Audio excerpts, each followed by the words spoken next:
Okay, so today's lesson is about solving one-step equations. Make sure you update your table of contents, and today's date is the 21st. Now, we did this back in September, so the date might be off on your notes, but just make sure that the topic is solving one-step equations. Once you do this, go ahead and go to the next clean page, and you're gonna copy the same title and highlight it. Oh, fuck.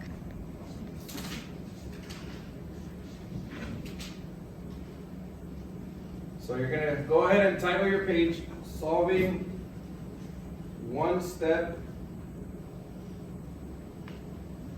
Equations, and highlight it.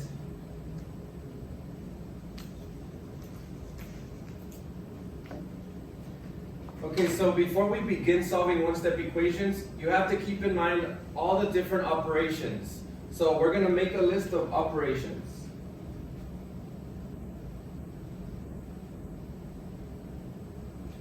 The different operations that we have are addition,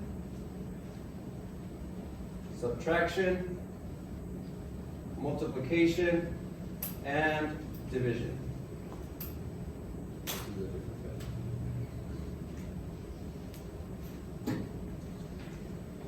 So these are the four main operations that we use. Now, we have to understand what their inverses are. So inverses are pretty much like opposites. So the inverse of addition is going to be subtraction, or the opposite of addition is subtraction.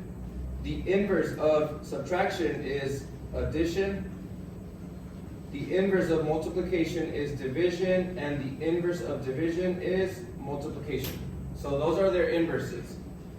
When we solve any type of equation, you're always using inverses, and we will see how that works in a second.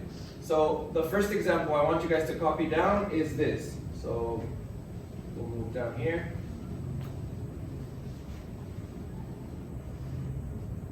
Example number 1.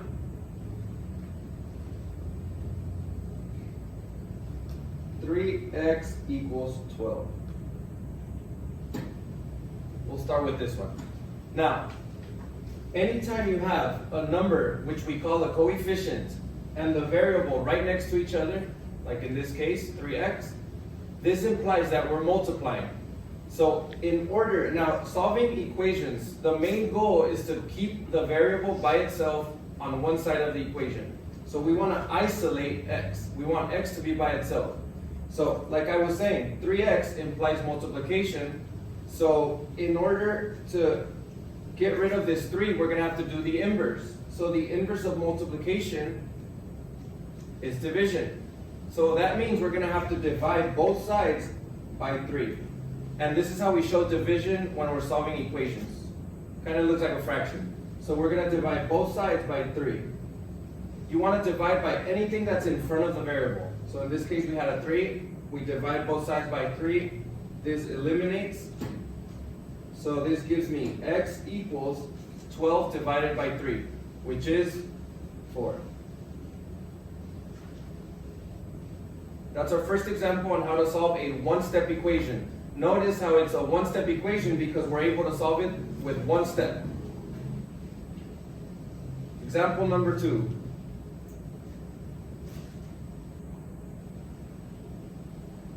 For example number 2, let's go ahead and write this one down. X plus 5 equals 8. So example number 2 is x plus 5 equals 8. Again, the goal is to isolate the variable or keep the variable by itself. Notice how we're adding 5 to x. We have to do the inverse of adding. The inverse of addition, going back to our notes, is subtraction. So what that means is that I'm going to have to subtract 5 from both sides. So minus 5 here, minus 5 here. Make sure that whatever you do to one side of the equation, you also apply it to the other side. And what I had my students do, or what I had you guys do in class, was draw a barrier so that it's easy for you to see both sides of the equation. So now, positive 5 and negative 5 cancel out. 8 minus 5 gives us 3. Everything else, we just copy it over. So we bring down the equal sign and we bring down the x. And that is our final answer. X equals 3. One way to check is you can always substitute these values back into the equation and check to see if they make sense. If we substitute 3 for x, we get 3 plus 5 equals 8, which we know is true. Therefore, we know our answer must be true. Next example. If this is too fast, you can always pause the video and go back and watch it over again.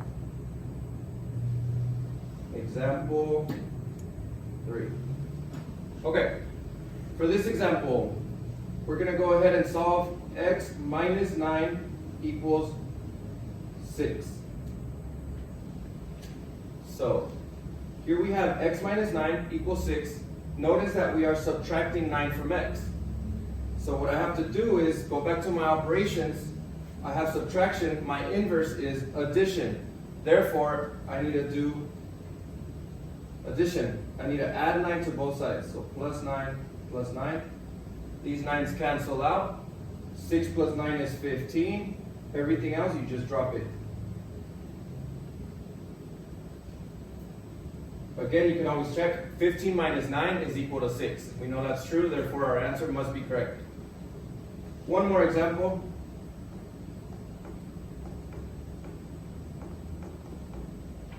So another example is something like this. X divided by, remember, we use this fraction as to symbolize division. So x divided by 3 equals 7.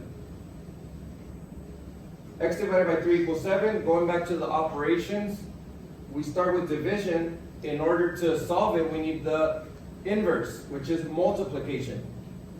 So that means I'm going to have to multiply both sides by a 3. Multiply by 3 here, multiply by 3 there. This is how we show multiplication when we're solving equations. We usually put the parentheses. So 3 and 3 cancel out. 7 times 3 is 21. And x is by itself. So my answer is 21. Again, you can always check. 21 divided by 3 gives us 7. That's true. So therefore, we know our answer is correct. Now, oftentimes we will have negatives, so you have to make sure that you understand how to work with all types of integers, positives and negatives. Let me show you one example on how we can incorporate negatives with solving one-step equations. So I'm going to turn the page. I'm going to go over here on the back side. Example number 5. So we can say negative 4x equals negative 16. It's the same exact thing. Now, we have to be careful with the integers, or the negatives in this case. Now, as I said on the first example, when you have a number or a coefficient and the variable stuck together or attached, you have to do the inverse. This implies multiplication. The opposite would be division. So we have to divide both sides by a negative 4. You always divide whatever's in front of the variable. In this case was a negative 4, so I have to divide both sides by negative 4. These cancel out.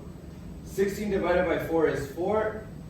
And a negative divided by a negative gives me a positive. So therefore I have a positive 4. X equals positive 4.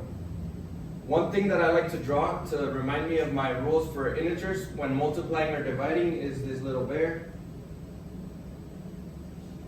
A negative, and again, this only works for multiplication or division.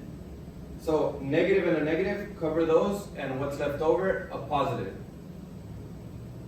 If we had a negative and a positive, we would cover those up, and we would have a negative answer. So use whatever helps you. Just please be careful with those signs. This is pretty much it for solving one-step equations.